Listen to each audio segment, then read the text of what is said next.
sama gars maa ngi leen di ziar maa ngi leen di ziar leen nuyu bu baax a baax ku dugg partagé dama sonn nag tey ku dugg partagé xaaral ma vérifier. Ah ouais, il y a des choses que je dois rajouter. Il y a des choses que je dois rajouter. Remettre, tiens. Gars yi maa ngi leen di ziar. ku dugg partagé Mengue Ndiaye mi ngi seetaan Sali Bakary Diarra Koulibaly maa ngi lay ziar di la nuyu bu baax a baax. Pourcentif. ku dugg partagé.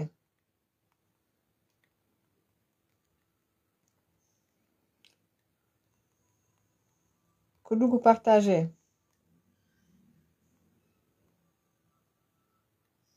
ku dugg partagé. Thierno Dia merci beaucoup. Modou Diop ziar. Koujabi Chapman mi ngi seetaan Seymam mi ngi seetaan Safietou Diagne Ngagne Diakhoumpa Mos Dem Kese Awa Thiam maa ngi lay ziar. Alioune Ndiaye Bàcc maa ngi lay ziar. Pape Bokar Diallo mi ngi seetaan.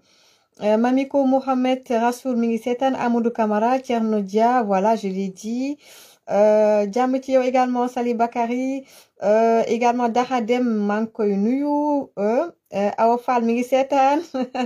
Fatouche Baal maa ngi lay ziar Fatouche maa ngi lay ziar Magui Dione mi ngi seetaan.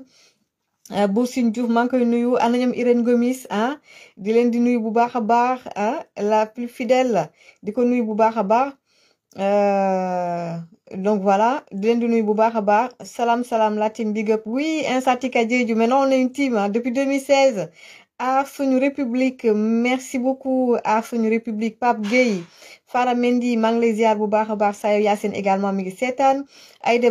Bathia Ndaw maa ngi koy nuyu Cheikh Bamba Kara Dieye également ma ñaxtu ba mi gëj na déggante ma ñaxtu ba maa ngi lay ziar foog ñu déggante ah Boursine Diouf maa ngi lay nuyu je vous suis yéen ñëpp ndeysaan ah les activistes républicains Fara Mendy aussi mon jeune frère Yakin Diop maa ngi koy nuyu bu baax a baax Yakin maa ngi lay ziar bu baax a baax vraiment maa ngi lay nuyu bu baax a baax ah je pense qu'on est redevenu amis maintenant ah donc di la nuyu bu baax ah di jégalu parce que gisatu moom publication mais bon voilà je pense qu'on s'est voilà waxtaan nañ ci Cécile Sarr mi ngi seetaan donc Yakin maa ngi lay nuyu bu baax waxtu dëgg maa ngi lay nuyu bu baax ñoom Papi Kane je vois plus leur publication xaw ma nu mu demee noonu ah Papi xaw ma danga ma bloqué ou pas je sais pas. gisatuma ay ñoom Papi Kane gisatuma seen publication baax yaay gisuma ko xam naa tey dafay xaw a jàpp mais même moom su jàppee après elle va partager le live et regarder après ñoom baatu dëgg maa ngi leen di ziar ba jaxate maa ngi lay nuyu bu baax a baax ba jaxate yéen ñëpp Fatouche Baal wax naa ko Khadizo Chou je la connais ndeysaan je connais son père par rapport à l'actualité quand j'étais reporter à Walfadjri depuis des années Khadizo maa ngi lay ziar bu baax a baax yaay Ami Diop la xalifiste maa ngi lay nuyu bu baax a baax ah di ko nuyu bu baax Ndongo Fall également Mick Diandi aussi leen di nuyu bu baax a baax. Alors donc un instant ma am lu ma kii tuuti est-ce que vidéo bi yónnee nañ ma ko am na benn vidéo bu may xaar Emile boo ma mën a yónnee donc vidéo bi après nga wax ma su ma mën a yónnee vidéo bi kii kan la am na ku ma yónnee message nii léegi Pape Aline am na ku ma yónnee message léegi daf ma def audio mais du ma mën a déglu audio bi pour acheter une carte membre Sénégal bu ñu bokk. Sénégal bu ñu bokk dafa bëgg a jënd nee na carte de membre bon man nag je connais pas du tout waa Sénégal ñu bokk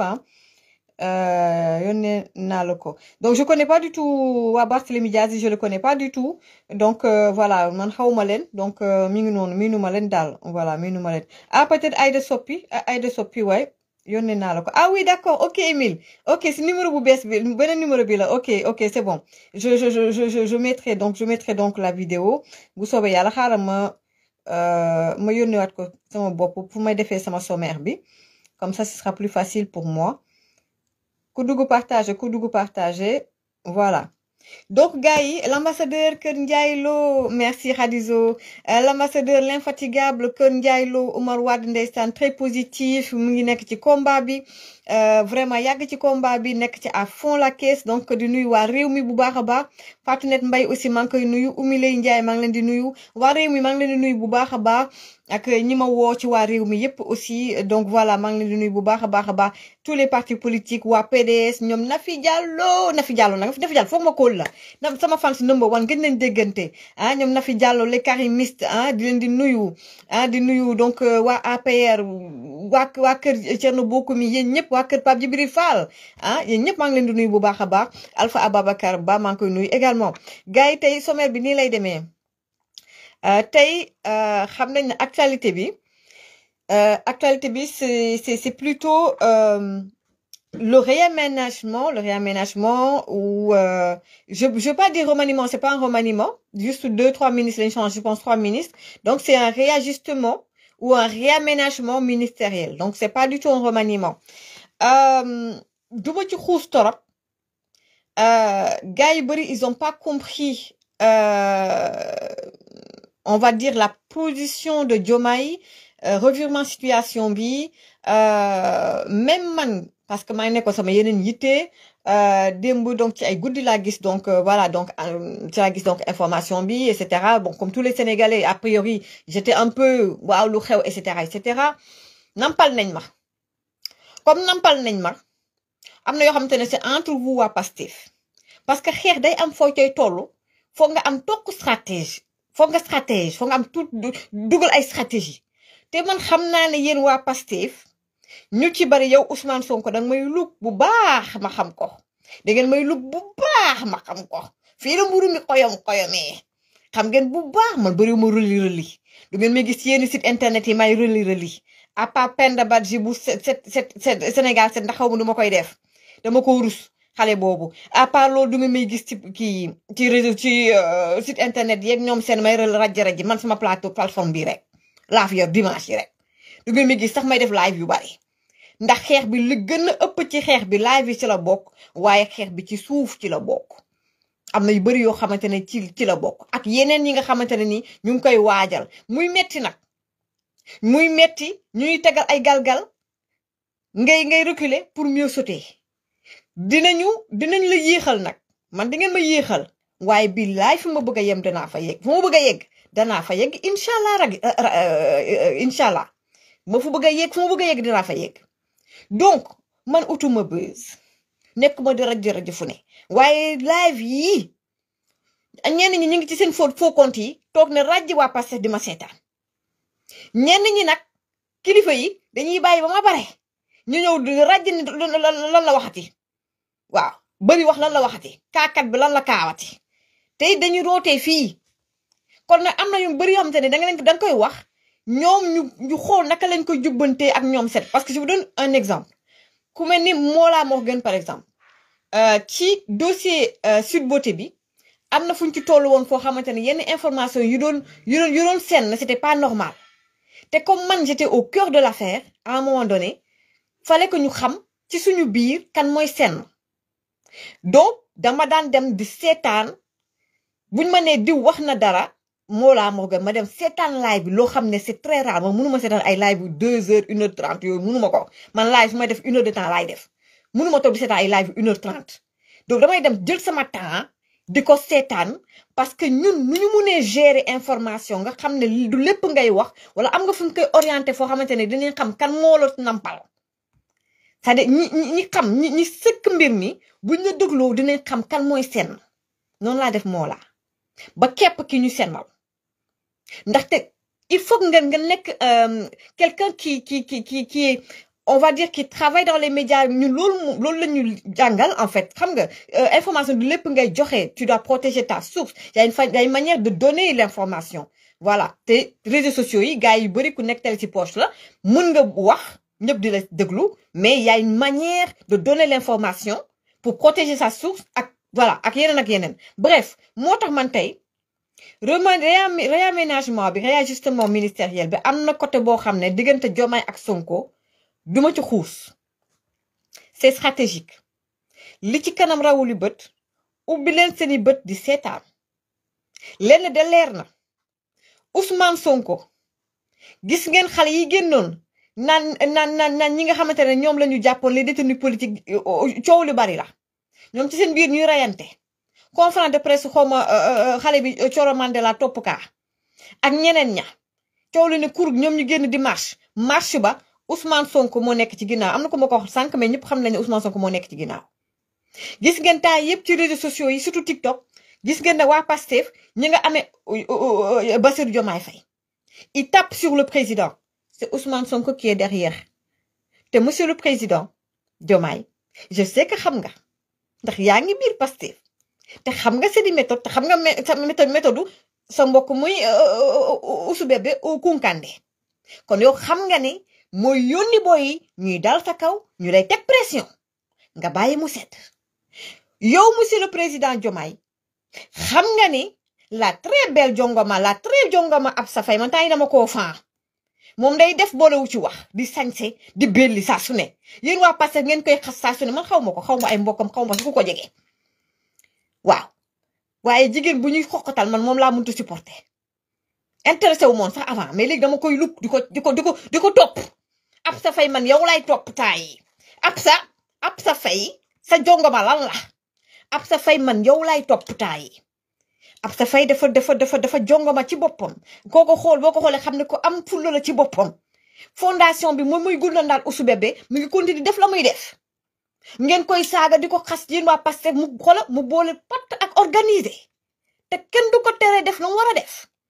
saa yu génne may leen toog ko sourire sañse ba bien seen xol di dagg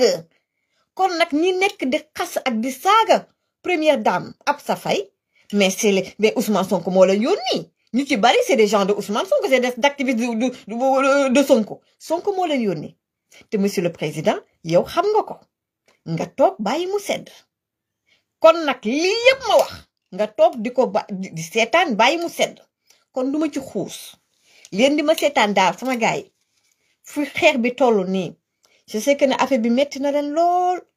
ndax bu ngeen gisee nii ni ngeen di jàngatee nii parce que man comme yéen laa jàngatee je me dis le président il a lâché du lest Sonko il a gagné cette partie-là il a mis la pression au président et il a eu raison il a eu gain de cause on va dire waaye lenn rek laa ci mën a sànni sama dugg toj mbir mi parce que du suñu arrangement ñun ñu toog di toj mbir mi mais lenn rek xam naa ko mooy c'est un jeu comme jeu d'échec là en fait échec et mat foofu rek laa mën a yem pour na xuus parce que tey am na yeneen information bëgg naa jël Émile Ndiaye ndax ñun dañoo nekk di préparer suñu manifestation Ousou Bébé Ousmane Sonko Kounkandé dañ la nar a préparer di la gàttandu ak robe rouge tey nii laa taxawee tey damaa sampu tey damaa ñëw daal di rouge di war a préparer Milan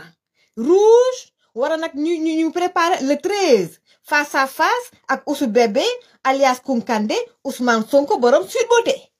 kon nag mot d'ordre bi xam nga lan la dama doon wër robe rouge waaye robe rouge bi ma yor pour hiver la te été lañ ne moo tax ma dóoral ko bii kon nag suñu mot d'ordre pour le 13 ñu ngi woon Paris doon ko préparé ak waa FRDS ak sénégalais yu bari on était prêt fin prêt di ko gàttalu di ko xaar pour le 23 septembre kafuñu ci réewuñu ci fu ma wàcc lu mu métti fu ma sonn bu ñu mënee mati réunion ma toog bu may gëmantu sax maa ngi taxaw ndax rek Sonko ñu war a face to face ak moom digg Paris mu daw waxeet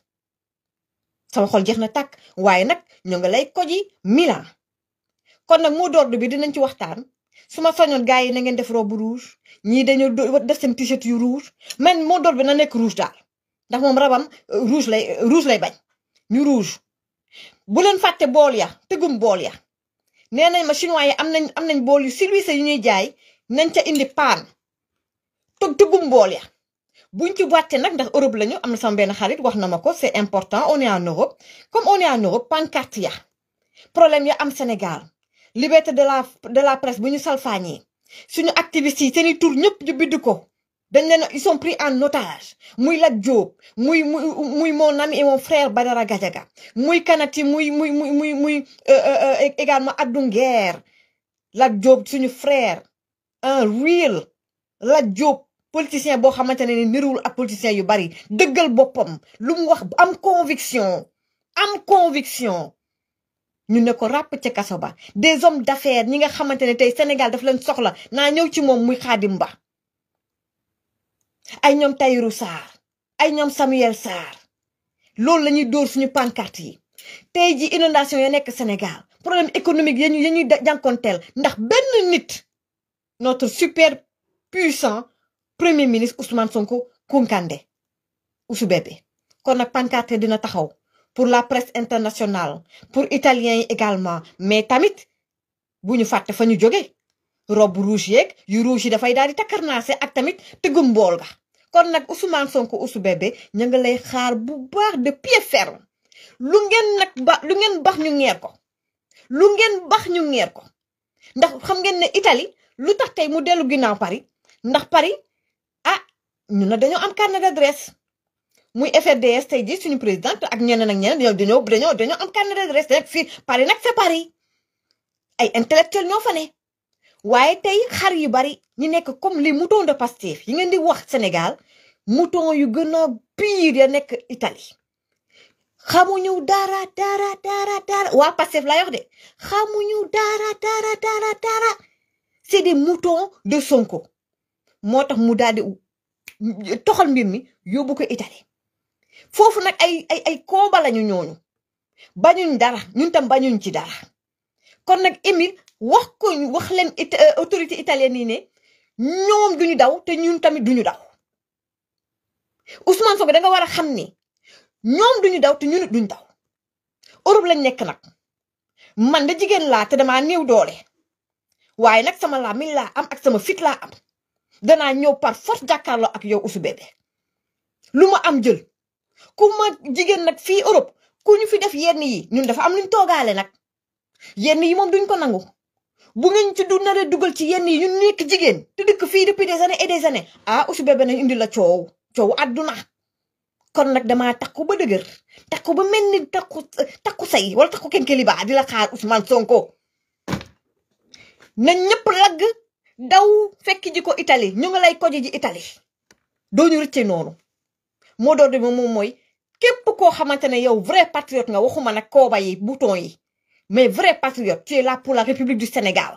nga jóge Paris jóge Bruxelles ñëpp nañ leen fekk ji ndax ñoom Émile dina dugg léegi dégg naa ne ñoom waa Pastef ña ngay organiser wu ba tey xamuñu seen salle bi fan la ñun tam ñu ngi organiser wu du ma wax lépp fii yi ngeen di organiser wu ñun tam ñu ngi organiser wu ya ngeen di nëbbu salle ba fan la yi ngeen di jël ay bus dégg nañ ya ngeen di jël ay bus yéen waa Pastef jóge Paris di dem di jóge ci yeneen dëkk yi di dem ñu ne ñu ngi organiser wu on vous a à l'œil kon face à face bi dafay daal di am Ousou Bébé ak ñun ñi face à face bi dina am incha allah te dina neex lool te dina metti lool gars yi ñu ñëw nag parce que am na lu am solo loo xamante ne aussi foofu faaw ñu fa waxtaanee ko xam ngeen ne réaménagement bi comme ni ma ngi expliqué diggante Ousmane Sonko ak tamit kii di le président Bassirou Diomaye am na yoo xam ne du ma ko wax tey du ma ko wax sax waaw du ma ko wax c'est entre vous yéen waa Pastef on s'en fout faites ce que vous voulez lenn moom xam nañ ko 2029 mos dem lay doon incha allah rabi yéen daal xam naa ko mooy ce qu'il voulait Ousmane Sonko mooy yenn ministère yu stratégique yi mu ngëb ko ci loxoom ndax xam ngeen ne Yacine Fall mi yoroon ministère des Affaires étrangères cette femme là c'est une c'est-à-dire elle est comment dire parce que mag la mais on dirait une dépressive en fait c'est-à-dire cette femme quand elle parle man mënuma ko seetaan lu yàgg quand elle parle suy wax day mel ni comme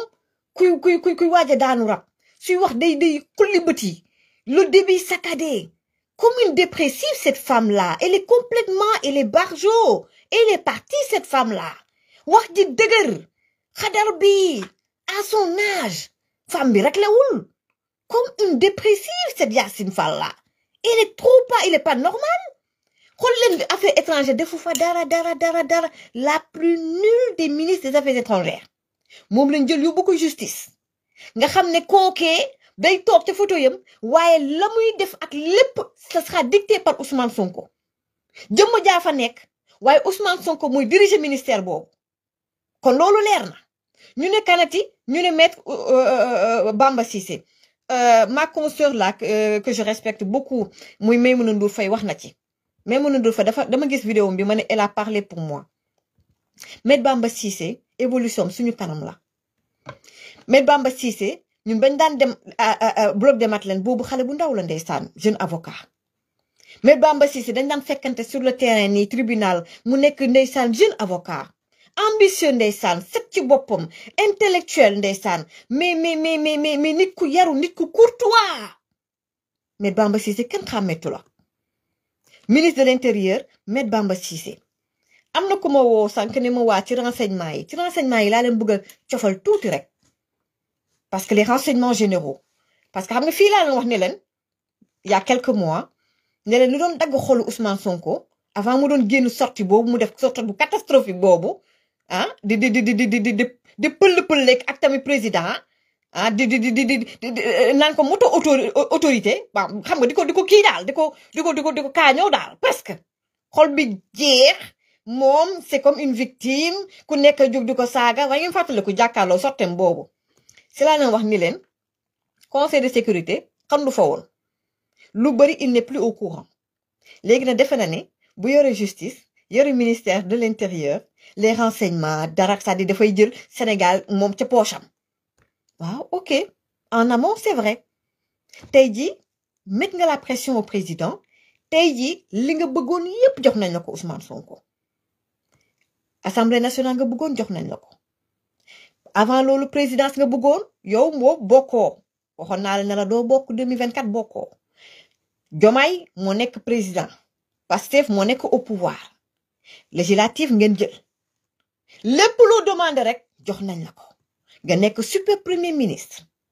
nga ne nag pour lépp yemb yenn poste yi foog mu revenir à Pastef ce qui est fait parce que maître Bamba Cissé il est devenu presque un élément de Pastef loolu ñëpp xam nañ ko maître Bamba Cissé il est de Pastef carte gi rek la amut waa léegi nag à l'heure du bilan Ousmane Sonko jàppal na à l'heure du bilan Diomaye mooy Sonko mooy Diomaye te bilan boobu danga ca saf sapp Ousmane Sonko bilan boobu sa bilan lay doon te wax bii nag dinañ ko waxaat damay junj rek dem bi yoon du ma xëtti lépp damay junj rek dem gars yi ñu ñëw ci renseignement yi ci boppam renseignement généraux yi renseignement yi képp kuy reporter du journaliste xam nga ne parfois sax dans les rédactions il y a des gens qui sont ci renseignement généraux la ñuy bokk renseignement généraux yi ñun voilà ñu daan dem reportage on les voit parfois on travaille avec bref c'est pas un secret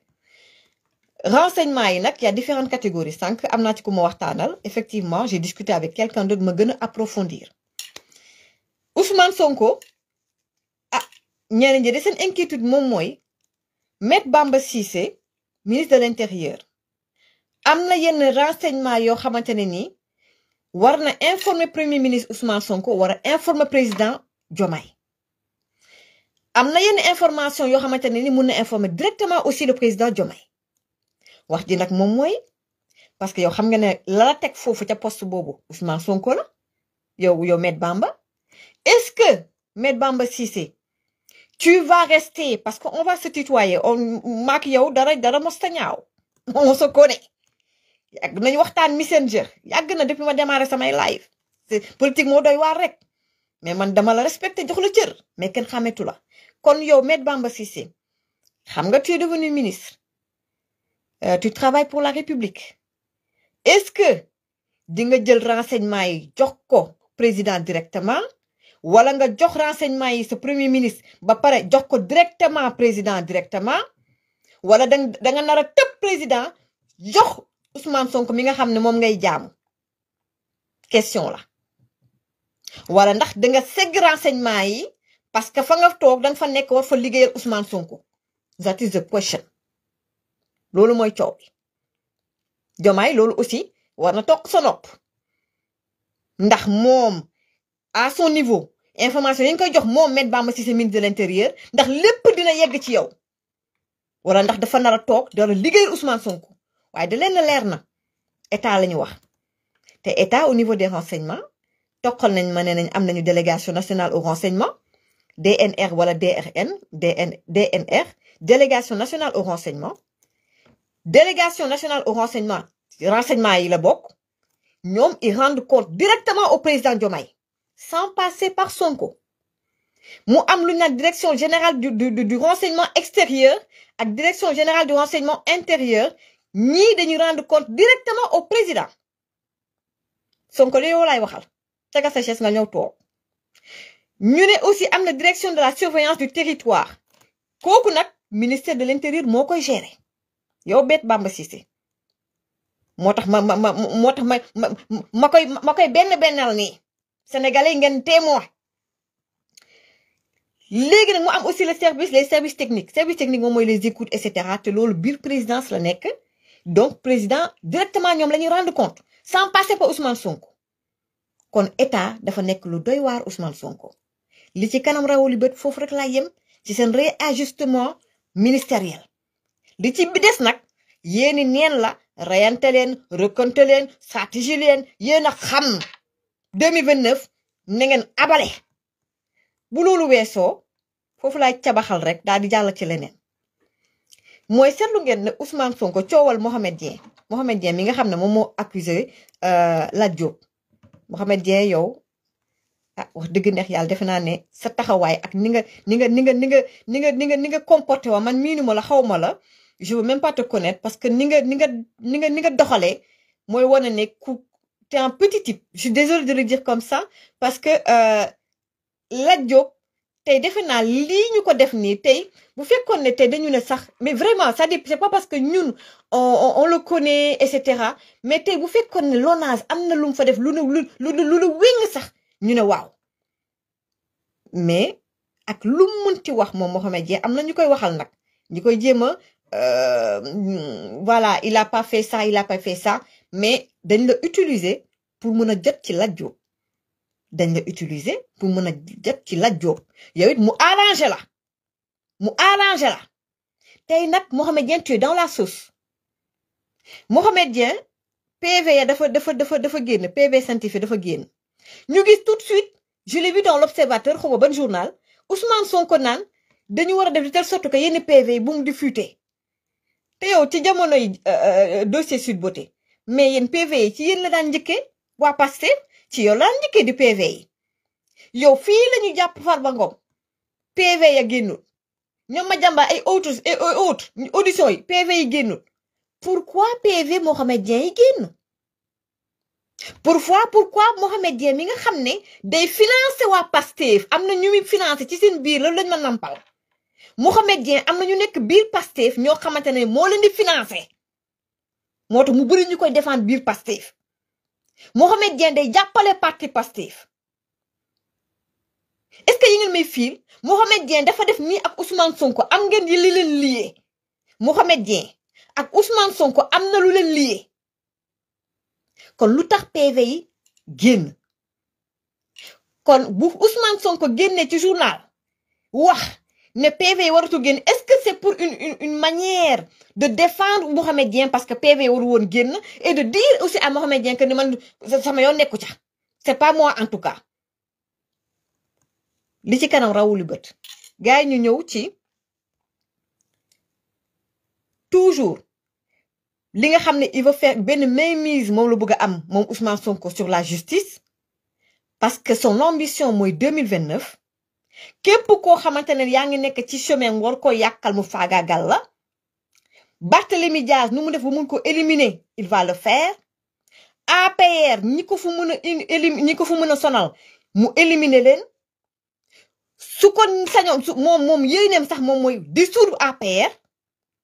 ci boppam dissoudre APR ci boppam waaye pourquoi on est dans cette galère là au Sénégal mooy ci vengeance bu mag bi mu nekkee moom Ousmane Sonko jàpp na homme politique yi nga xam ne jàpp na ne ñooñu mun nañ koo yàqal après ci local yeeg ñoom seen mais des hommes d'affaires yoo xamante ne ni moom jàpp na ne pour moom ñoom ñooy prête-nom wu Macky Sall parce que Ousmane Sonko objectif am c'est Macky Sall Ousmane Sonko ci cible bi c'est Macky Sall bokk na ci ki ñu naan Khadim Ba bu Locafrique Khadim Ba ci boppam ba ma gëstoo moo jógee ci Khadim Ba rek ma ñëw jël ci dugal ki nga xam ne moom mooy donc Émile Ndiaye ñu wax na ci li nga xam ne moom moo ñu soxal moom mooy suñu manifestation le 13 bi gars yi Khadim Ba ci boppam c'est la même chose ak ñoom Tahirou Sarr ak ñoom Samuel Sarr mais Khadim Ba ci boppam c'est un exemple gars yi dañ jàpp ne en fait comme je vous l'ai dit moom mooy prête-nom Macky Sall ñu ne on informe des gens sur la base de préjugés d'une prétendue proximité avec Macky Sall en oubliant que c'est un homme d'affaires qui n'est pas dans la politique et n'a jamais eu à gérer de fonds publics maanaam Khadim Ba musta nekk ministre ni DG d'une structure une institution etc c'est un homme d'affaires mun na ne tey jii defe naa tey bu ñu ko jàppul woon tey galère bi Sénégal nekk tey ñu mel ne ay ñoom Khadim Ba tey mënoon nañ ñoo jàppale ba ñu génn ci galère bi mais vengeance bi Sonko nekkee moo ñu jural lii ñu ne Khadim Ba ci boppam ngeen xool fii rek vraiment je le dis en français après ma tekki leen ko injustice bi nga xamante ne moom la nit ñi di dund injustice bi nga xamante ne tey ji yëfu maa tey moom la Ousmane Sonko di def ak ñamu àndal ñu ne les charges douanières qui lui sont reprochées violation des règles de change, non-rapatriation de fonds, défaut de déclaration et non-paiement de droits d'importation. Donc les charges douanières qui lui sont reprochées ont toutes été démontées par l'expert financier nommé par le juge pour enquêter sur l'affaire. Madame, li ci gënoon crucial, bokku na ci li ci gëna crucial, mooy les charges douanières li nga xam ne moom lañ ko doon toppee. Expert financier bi nga xam ne juge bi ci boppam moom moo nommé benn expert financier boobu ñëw setal ko ci charge douanière yi moom Khadim Ba gars yi ne non ba tey ma ne la waa léegi kon moom luy def ci kaso ba ñu ne non ba tey demandé nañ liberté provisoire mais nee nañ non ba tey dara ok ñu ne celui-ci clairement a démontré que Khadim n'est pas importateur. Il n'existe pas à son niveau d'obligation légale de rapatriation de fonds. Et pourtant, malgré cela, Khadim a rapatrié bien plus que le montant que la douane lui réclame. Les importateurs sont identifiés, Sarr et Total, et ceux-ci ont fait toutes leurs déclarations et payé les droits d'importation. Manam Khadim Ba ci boppam du importateur. Donc, il existe au bien niveau d'obligation légale de rapatriation de fonds. Et pourtant, Sarr et Total, ñoom ñi nga xam ne ñoom ñooy importateurs yi ils ont fait donc toutes leurs déclarations et payé les droits d'importation. Malgré cela, il est toujours détenu, bien qu'il ait été démontré que les charges qu'on lui reproche sont fausses. Foofu la Sénégal toll, c'est exactement li nga xam ne moom la Lat Diop di dund également. Lat Diop saa yu ñu jógee ñu ne dañ ko war a libérer parquet ne du génn donc dafa leer ni lii règlement de compte la dinañ ci gën a xuus incha ci kaawu Khadim Ba Samuel Sarr ak aussi des hommes politiques comme yu mel ni comme Lat Diop naa ci ñëw également ci beneen live mais donc là il est 39 donc il faut que ma dugal benn vidéo donc de Émile Ndiaye su ko defee ñu ñëw ci suñu manifestation bu Milan bi incha allah rabbi may leen ma tuuti. asalaamaaleykum ñu ngi ziar ñëpp te boo leen xoolee décor bi di ngeen comprendre que ni dañu jëm ci week-end rouge fii ci Italie le 13 septembre ak le 14 incha allah lu tax nag ñuy def week-end rouge parce que dafa am ko tudd Ousmane Sonko nekk président parti Pastef ne dafay ñëw Italie Milan woo diaspora bi yëpp pour expliquer ñu son fameux plan de redressement après 4 autres plans livre ak lu nekk lépp nekk ay kàcc tey mu woote Milan te tey ba dimanche bi nga xamante ne c'est à 7 jours amul kenn ku la mën a wax lieu bi fan la kon loolu rek mooy manque de respect total à la diaspora sénégalaise loolu mooy wane ne tamit du Sénégal avancé moo ko yëkkati pour woote sénégalais yi ñuy waxtu ñu ànd def benn cohésion pour seet nu ñuy jëmale réew mi kanam et il a bien raison parce que xamul luy jëmale réew mi kanam xamul luy avancé loo dëkk xamul luy jubóole ay nit li mu xam moom mooy daan dem ci ay salon de massage ba ñu jiñ ko fa viol kooku tudd Adji Sarr jiñ ko ci viol mu dem di fen di ko nettali bay nettali robe rouge boobu kon rouge bi tey day symboliser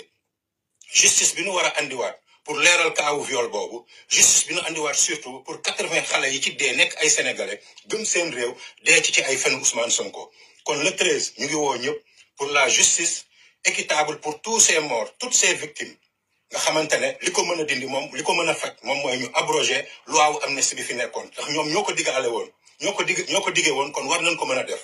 bu ñu jógee ci loolu ñu taxawaat ñu fexe ba procès Adji Sarr am ku bañ a def test ADN yow xam nga li nga def kon bu ñu nangu ñun sénégalais de la diaspora ñuy jaar ci nu kaw dinu nax ñuy nekk ay complices ci plus de 80 morts yooyu du ñu nangu tamit ñuy jaar si ñun pour instaurer dictature bi nga xamante ne ci la nekk ni di jëm Sénégal pour mu dem vers 2029 kon le 13 incha allah ñu ngi jox rendez-vous waa France yi nga xamante ne ñu ngi déggante ak ñoom nee nañ dinañ teew et c'est pareil pour waa Suisse waa Belgique ñu ngi déggante ak waa Espagne ñu ngi déggante ak waa Amérique kon le 13 incha allah ñoom amaguñu seen lieu mais ñun am nañ suñu ñaari lieu te le 13 incha allah ñoom dinañ xam ne que ni la diaspora dit non à la dictature la diaspora dit oui à une justice équitable surtout pour ces morts et surtout pour l'abrogation de cette loi d'amnistie bi nga xamante ne fausseté la andi soom seen biir ndax ñoo ko diggee woon te mënuñu ko dindi te dinañ ko war a dindi la justice la diaspora dira aussi également oui pour un procès équitable ci Adji Sarr ñu xam dafa Ousmane Sonko doon wuti ndax taxaw na ci kanamu ñëpp ne mësta feebar fen yi moo war a takk Sénégal te diaspora ñoo war a taxaw pour fen yi takk Sénégal ñii ku génnul jàkkaarloog ñoom wax leen dëgg fexe Sénégal teguwaat ci ay raay yow complice nga ci liy yàq Sénégal ëllëg ñu ngi koy gis à travers les institutions depuis presque 17 mois ñu ngi koy gis ci ndóol gi ni mu gën a méttee kon bépp sénégalais bu génn yaa ngi xeex ndóol gi yaa ngi xeex li nga xamante ne moom mooy dictature bi nga xamante ne ñoom commencé nañ ko fa def mais surtout yaa ngi xeex pour la justice de ces 80 personnes yi nga xamante ne ñàkk nañ seen bakkan ci ay fen yaa ngi xeex tamit pour jigéen dellu amaat gëdd ba mu amoon mooy lan mooy buñ ko tooñee ñu xam ne dañ ko tooñ ñu jaaral yëpp ci justice kon li ñuy delluwaat di wax mooy na Sénégal yëpp teew incha allah le 13 à Milan et nag week-end rouge contre ce menteur week-end rouge contre ce violeur devenu corrupteur de la jeunesse week-end rouge surtout contre cette dictature bi nga xamante ne ñu ngi koy teg Sénégal week-end rouge surtout pour travailler li nga xamante ne ils sont plus de 30 000 ñu perte seen liggéey te jeexagul ndax ñoom dinañ continuer képp ku leen neexul sa kanam neexu leen wala ni ngay waxee neexu leen wala arrangé wu leen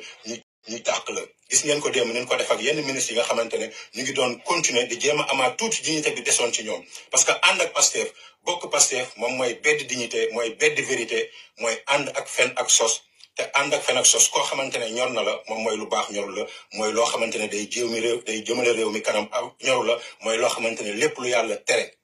ci nga nekk te lépp lu yàlla santaane ñoru la ñu ngi jéggaluwaat di leen wax rendez-vous sera pris rendez-vous est donné le 13 incha allah à Milan 13 septembre Milan dina xonk cuur jërëjëf. waaw mu ngi noonu donc gars yi ma daal di jël rapidement ki nga xamante ne nii maa ngi nuyu Karim Xurum Xaq nitu dëgg maa ngi lay ziar maa ngi lay oo léegi mon frère il est 43 maa ngi lay oo léegi macha allah Milan ku ma fa dëgg ne ma masta Milan Mati arrive ak gàngooram bu soobee yàlla dinaa ñëw ak ñu waa FRDS dinaa ñëw également ak yeneen sénégalais de Paris ku bëgg ñëw rek aussi wooma donc pour l'instant nag am na information yoo xamante ne nii voilà duma ko mën a joxe donc voilà xam nga stratégie la ndax ñoom aussi ña ngay nëbb yenn yi ñun aussi am na xamante ne bu jotee rek daal dinañ ko wax mais en tout cas képp koo xamante ne intéressé wu nga pour mën a dem Milan foo mënti nekk diaspora bi boo ma woowee je donnerai des informations wala ma guider la wax la ñan nga war a mën a woo et cetera en tout cas waa FRDS ña nga ca man mi maa nga jëm Milan waa Italie nag képp koo xam ne vrai patriote nga tu es là pour la République pour le Sénégal nga bëgg gisanteeg Mati Trois Pommes nga bëgg ñu jokkoo nga bëgg ñu waxtaan ci combat bi et dama ne di xoolal rendez-vous Milan le 13 incha allah rouge rek kon daal ñu daal di jël ki nga xamante ne ni moom mooy Émile kon nag Milan moom na saf-sap ma ne ko na saf-sap week-end rouge pour accueillir le Kounkandé pour accueillir donc Ousmane Sonko Ousou Bébé le corrupteur de la jeunesse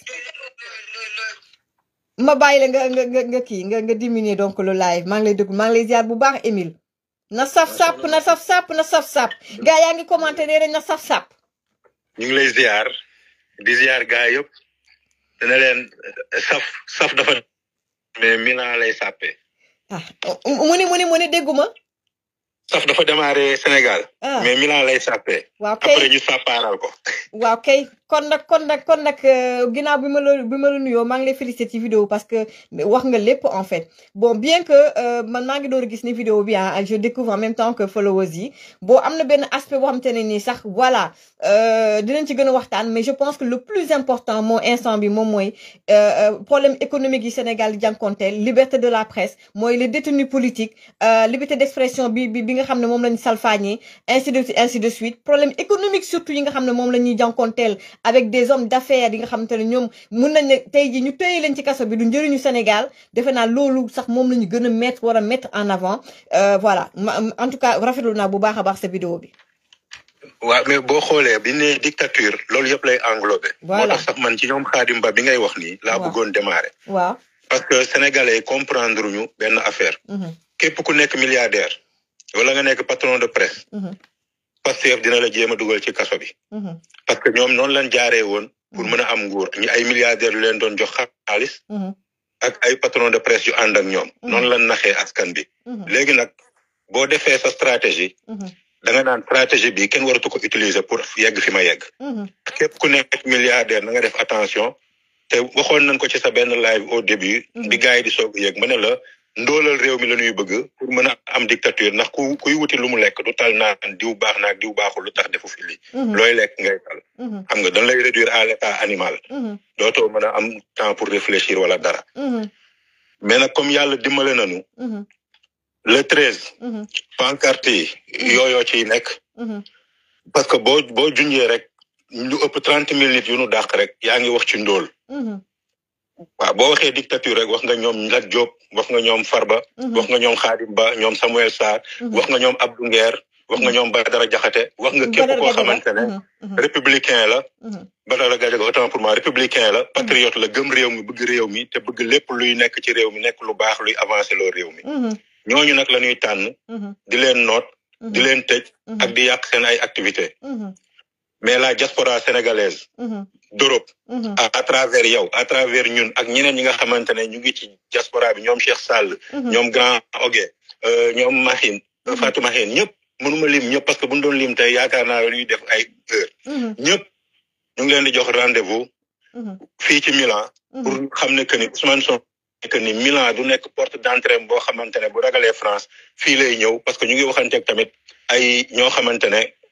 ñu ngi yëngu ci ay affaires yoo xamante ne pour xeex violence yu ñuy teg aux femmes la. ok ñàkk respecté Italie nag moo tax mu jéggi France bëgg def tànkam njëkk di teg tànkam Italie. loolu dinañ ko xeex te dinañ fexe ba mu yegg ci média yëpp. pour ñu xam ne que ni sénégalais d'Italie yi tamit ay nit ñu respecté jigéen lañ. ay nit ñu respecté loi et règlement wu dëkk bi la mais tamit ay nit yu gëm seen réew la. te dinañ xeex ba ndóol du fa am. dinañ xeex ba dictature du fa am. te yow en première position wóolu naa si ndax yaa ngi dox ci loolu depuis des années. macha allah mais donc mun nañ ne kon le mot d'ordre moom mooy na fépp xonk na lépp rouge pancarte yeeg kese ngi tam bu ñu fàtte aussi xam nga bool yi aussi bu ñu ko fàtte. xam nga tëggum bool bi day andi ndóol bi ndax loolu moom mooy vrai action bi daan tax ñu koy def parce que première fois bi ñu koy def en Argentine xiif la woon Italie fii tamit defoon nañ ko fi ay jamono parce que ndóol la woon beneen yoon bi ñu ko fiy defaat xëy na ci coronavirus bi la parce que du ñëpp a mënoon jënd lu leen neex du ñëpp a doon liggéey kon ndóol la doon andiwaat moo tax dinañ fëgg ba ñu xam ne Sénégal ndóol am na fa ñoom ñu ngi noos di gën a neewi di gën a funki di jënd seen ay dàll rek ay 1000 et quelques euros lay jar ñu koy jënd see ba Italie waaw loolu dina am rouge bi nag moom c'est un hommage à Adji Sarr c'est un hommage à surtout une des femmes de Ousmane Sonko bi nga xamante ne Ousmane Sonko da doon dem di weer jabaram comme kuy weer sa jabar xam nga ne weer Sénégal ak tay la Sénégal du dara ci yow ndax la femme elle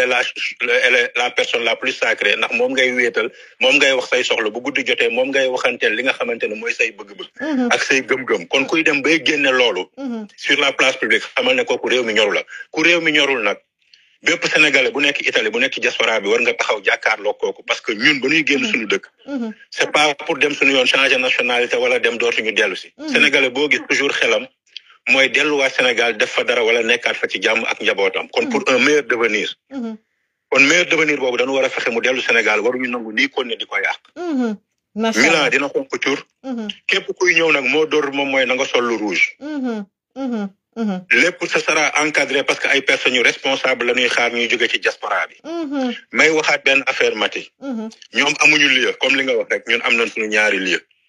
mais xam naa est-ce que ñoom peut-être que ñoom am nañu mais c'est-à-dire que ñun la ñu jéem a gëlëmal c'est-à-dire que dañu bëgg a maîtriser les informations gëlëmal ñu voilà mais ñoom ñoo xam ñun daal on a notre stratégie également. non xam nga loolu day wane bu ne amuñu dañ leen koy defal noonu. parce que loolu mooy wane ne ñoom créé nañ déjà division ci diaspora bi comme ni ñu ko créé Sénégal ku bokk Pastef dina ko yëg dina ñëw. ku fa bokkul suñu yoon nekkul ci yow te alors que ci diaspora bi y a des Sénégalais yoo xamante ne la ñuy def Sénégal. Ousmane Sonko ba muy commencé liggéey ba tey mosu koo def Ziguinchor wala ci koñam ba koy def Sénégal. billaay. waaw may wax nag. ñi nga xamante ne ñoo fi nekkoon. naan xëdd xaw ma voté ndogu jubilé. ñii ñu ngi leen yóbbu nañ leen ci koor guy mujjee bekkoor. may wax tamit képp koo xamante ne gëm nga Sénégal gëm zone ba nga dëkk. surtout sama mbokk murit yi nekk dëkk Touba waa Mbàkke yeeg yooyu. lii c'est le moment ñu jóg jàkkaarloog Ousmane Sonko ndax waxu leen woon loolu ban koy voteel seen dëkk ngi noonu taa ñit ñi mënuñoo génn ñit ñi mënuñu dem fenn état bi defu fa dara kon tey loo nekk xar bu tabaski jotee nga xam ne ki la yar dalaa bëgg rendi da ngaa war a daw génn kër gi wala nga génn ci enclos bi nan génn ci enclos bi nekk ay nit yu responsable gëm seen bopp gëm réew mi te jiital seen mbokk jiital njariñu askan bi waaw allez-y. waaw am na ko wax ne il faut éviter les infiltrés on sait très bien mais ba bàyyi la nga àddu ci li ni mel nee na ñu moytu ñu infiltré ñun moom affaire infiltré sonalunu parce que stratégie lañ wax rek Mati na stratégie bi continuer rek ñoom xamuñu fan la ñun xam nañ fan la waaw kay dinañ ànd dinañ daje te dina rafet te Sénégal yëpp dinañ xam ne sénégalais yi diaspora yi nekk ci diaspora bu Europe gëm nañ seen bopp wante kenn gënu leen bëgg réew mi te dinañ taxaw au prix de leur vie de leur temps de tout ce qu'il faudra et qu'il faudrait pour dëkk bi jaaraat yoon ñu ngi wax na ñëpp ñëw incha allah ñu rehaussé waat réew mi parce que bu nu gis nga dama lay wax Mati pour benn anecdote rek am na benn journaliste italien bu ma doon waxanteel pour ñu bind ci heure mais malheureusement moom nekkul ci zone boobu parce que fii ay affaire pôle bu nekk day am bi kii fa nekk bi ma ko waxee ne ko pour ñu bind ci kii di ñëw bëgg njëkk dugg Italie alors que dañ ko kii woon viol mu bañ sax def test ADN moom moo ne ma Sonko pour te dire koo xamante ne yàlla moo ma tim barke Serigne Fallou Mbacké koo xamante ne dama ne la rajo la yor nekk journaliste kon ñooñu xam nañ lu bëre il faut que Sénégalais yi gën leen ko leeral pour mu leer kon rendez-vous bi le 13 la incha allah Milan xonk cuur ba nga xamante ne buy ñëwati dina jéem a des Sénégal bi nga xamante ne foofu lu ko neex def mais Europe bi dafa am ay lois et règlements surtout pour les femmes surtout contre la dictature et surtout pour un meilleur devenir de la personne Sénégal nag ñoom respecté wul nit ndax boo dindee ay bourse sociale ay nit sax nga war a xam ne ñooñu dañu fragile fii Europe kenn xalaatul loolu te ci ay coupure courant leen jëm ak ay coupure ndox ndax lépp dina gën a cher gën a metti li ma waxoon rek ñoom ñoo xëdd voté ndogu di doon ndogu pour jubilé ba nuy ndog makee fi nekkoon wante ci koor la ñuy continuer ak bekkoor ñu ngi jéggalu di wax ñëpp rendez-vous le 13 incha allah à Milan. Merci beaucoup merci Émile donc rendez-vous le 13 incha allah. Merci beaucoup voilà donc gars yi juste aussi benn leeral bu ndaw rek balaa ñuy pare man nag bu ma nekkee ci benn mbir bon voilà de manière générale quand on organise voilà y a la majorité lu ñu xalaat loolu la man nag sama solee lu rouge du pour kenn wala nii de manière générale c'est l'affaire Sweet Beauté ak également defe naa benn jabar ji aana moo ko dóoraloon robe bu rouge defe naa voilà donc c'est plus pour Ousmane Sonko man sama xeex fu mu toll nii ndax xam nga bo safa naa sàpp ci dossier Sweet Beauté bi mais fu mu nekk nii sama combat xeex nañu ba procès am sama combat nekkatul dossier Sweet Beauté je vous le dis dinañ ci gën a ñëw incha allah parce que lu nekk contexte la weesu nañ ko c'est devenu caduc donc instant bi nii xamoon nañ ne li tax ba Ousmane Sonko du nekk président du doon dossier Sweet Beauté ndax dossier bi dafa am lu bari lu ci laxasu yàq ko mais xamoon nañ ne fenam yu rëy yee mooy tax ba du nekk président dama bëgg nga déglu ma bu baax am na xam te ne boo ko waxee da ngay yàq donc jarul ñu ciy wax mais man su ma demee Milan def robe rouge wala sol rouge de manière générale lay doon du pour nit benn nit xaw ma dafa ngeen di waxee wax jotagul voilà wax jotagul voilà te wax buy yàq wala wax fañ ko waree waxee la ak bu jotee voilà man jamono ji sama xeex mooy ñi nga xamante ne ñi ñu licencié te ñu nekk ay père et mère de famille jamono ji sama xeex mooy inondation bi di am te waa kër Ousmane Sonko waa gouvernement bi waa Pastef di gën di néew yi di gën di am yaram di gën di sol lu rafet di gën di sañse di takk ay ñaaral ak i ñetteel di dawal ci 4x4 yu baax yi ak 8x8 yi Sénégalais di torox sama xeex moom mooy ñoom la ñu digga woon lépp defuñu ko te defe naa ni fond politique yee Ousmane Sonko bu ci teq woon jàppale gars yi defe naa ñi bëri di souffrir ci inondation yi souffrance bi dina wàññeeku. sama combat moom mooy presse bi nga xamante ne ñu ngi ñuy néewal doole te amuñu fenn fuñ ko jooyee te kenn jàppale wuñ ñu. sama combat moom mooy sur le plan politique ñi nga xamante ne ñu ngi leen di jaay doole di leen di néewal doole muy ay ñoom Badara Gadiaga ay ñoom Abdou Nguer et ainsi de suite. sama combat moom mooy ki nga xam ne Lat Diop politicien la dëgg la mais mu nekk ko am conviction ñu di ko néewal doole te fee de place am parce que dañ koy jaay doole. sama combat moom mooy ñi nga xamante ne te ñoo ŋànk Sénégal économie Sénégal mooy les hommes d'affaires mooy les entrepreneurs ñu leen di néewal doole ay ñoom Khadim Ba et consort Samuel Sarr ñu leen di néewal doole ñun loolu mooy suñu combat. mais Sweet Beauté loolu c'était un contexte dëgg la c'est en tout Ousmane Sonko c'est à cause de Sweet Beauté qu'il y a eu autant de morts, qu'il y a eu autant de morts à cause de sa lâcheté. Mais jamono bi, le vrai combat est ailleurs. Te li ci kanam raw li bët. Juste rek, Samuel Sarr, juste une parenthèse. Samuel Sarr, quand il était ministre de l'énergie, dañu aw xawoon jàppante man ak moom ndax Babacar Touré bu Kéwoulo. Dama defoon émission show to show, mu amoon livre bu mu bind. Jamono boobu nag xam nga man moom jamono yàgg nekk engagé, révolté, etc. kenn nangu ko woon def ak moom émission télé wala rajo man jamono boobu pël po nga jéegi ñaay maa ko invité waaye gis ngeen l'histoire a donné raison à Samuel Sarr ndax kii di Babacar Touré far ak ñoom Pastef ak ñoom Ousmane Sonko di dal suñu ko kon nag Samuel Sarr jàppal ni xelu gone rek ma daloon xelu gone rek ma jàppoon Samuel Sarr maa ngi jégalu Samuel Sarr maa ngi jégalu ndaxte bu ma xamoon ni lii lay mujjee nii du ma jël sama plateau du ci daaj ay ñoom Babacar Touré tey jii bañ ma maak yooyu ñu xaw a jàppante depuis des années. waaw keñ bu loolu weesoo sama gars yi xamoon na ne tey jii dama waroon def benn sujet sur également le MFDC ak beaucoup de choses yi nga xamante ne mi ngi xew c'est un sujet sensible. Amna kuma je suis le live en direct tu es trop ma sœur voilà donc gars yi maa ngi nuyu Binta Diallo également Binta Diallo journaliste maa ngi lay nuyu bu baax a baax maa ngi nuyu également voilà donc Binta Diallo maa ngi la nuyu bu baax a baax ndeysaan maa ngi door gis sa message xam naa dinaa la woo naa ko sànq sax xam naa dinaa la woo incha allah bu ci kanamee may leen ma tuuti rek maa ngi nuyu ba jaxate il faut que ma xoolaat tuuti may leen ma tuuti dafa am lu may xool lu am importance voilà donc dafa am lu may xool lu am importance mais loolu sujet spécial moom lay doon donc lépp lu jëm ci ay mbirum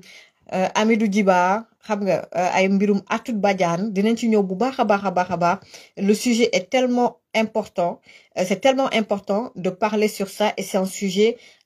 sensible donc buñ ciy wax dañuy jël suñu temps di segg mots yu ñu utiliser ak xool angle de traitement yi ak ñoom seen moo tax avec le réaménagement ministériel ak suñu manifestation bi nga xam ne moom la ñuy waajal Milan le 13 septembre je préfère bàyyi ba lépp sedd ñu ñëw waxtaan ci sujet bi jël suñu temps nag waxtaan ci bu baax a baax le faire de manière responsable le faire de manière à ce que sénégalais yi mën a xam fu ñuy waxee mën a capter bu baax suñu communication ak suñu message de manière générale sur ce maa ngi leen di gërëm di leen di sant maa ngi remercier également donc Serigne Diagne maa ngi lay ziar bu baax a baax maa ngi ziar les amis de Badara Gadiaga ak Clamart waa Clamart maa ngi leen di ziar bu baax a baax madame Diagne maa ngi lay ziar di nuyu donc les amis de Badara Gadiaga ak Clamart ñoom Serigne yi ñëpp maa ngi leen di nuyu bu baax a baax ndeysaan xam naa dinaa ñëw Clamart nag waaw soit suppu kànja lay doon wala ceebu jën bu fatt taraj incha allah Clamart xaar leen ma kon nag gars yi entre temps rendez-vous incha allah semaine prochaine rendez-vous à Milan prochain live ce sera à Milan Matit donc à Milan inshallah ak ñom Émile Ndiaye and ak képp kuy sénégalais nga bañ notel rendez-vous donc à Milan le 13 septembre inshallah jàmm ak jàmm sama gars yi maa ngi war a dem préparer sama mbaxalu puuj paaj bu baax waaw kay man kenn du ma stressé Ouzou Bébé doo ma stressé damay dund jàmm ak jàmm